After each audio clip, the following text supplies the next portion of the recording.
রাজশাহীতে পুলিশের ব্যারিকেড ভেঙে ভারতীয় সহকারী হাইকমিশন অফিস ঘেরাও করার সময় পুলিশের সঙ্গে ধস্তাধস্তিতে জড়িয়ে পড়েন ভারতীয় আধিপত্যবাদ জুলাই ৩৬ মঞ্চের নেতাকর্মীরা।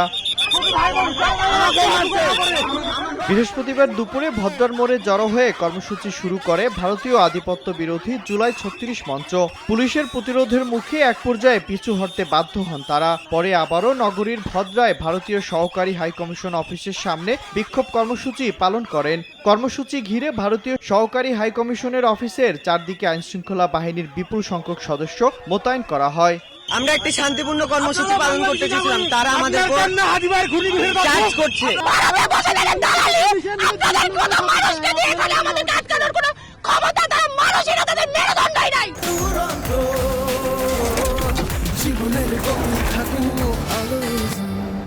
ভারত যেহেতু আমাদের খুনি হাসিনা ফ্যাসিস্ট হাসিনাকে আশ্রয় দিয়েছে, তাহলে সেক্ষেত্রে তারা আমাদের কখনোই বন্ধু রাষ্ট্র হতে পারে না। আমরা ওনাদের নেতৃস্থানীয় ব্যক্তিবর্গের সাথে কথা বলে দেখছি, তাদের দাবি দাওয়া সমূহ আমরা সঠিক জায়গায় পৌঁছানোর ব্যবস্থা করব।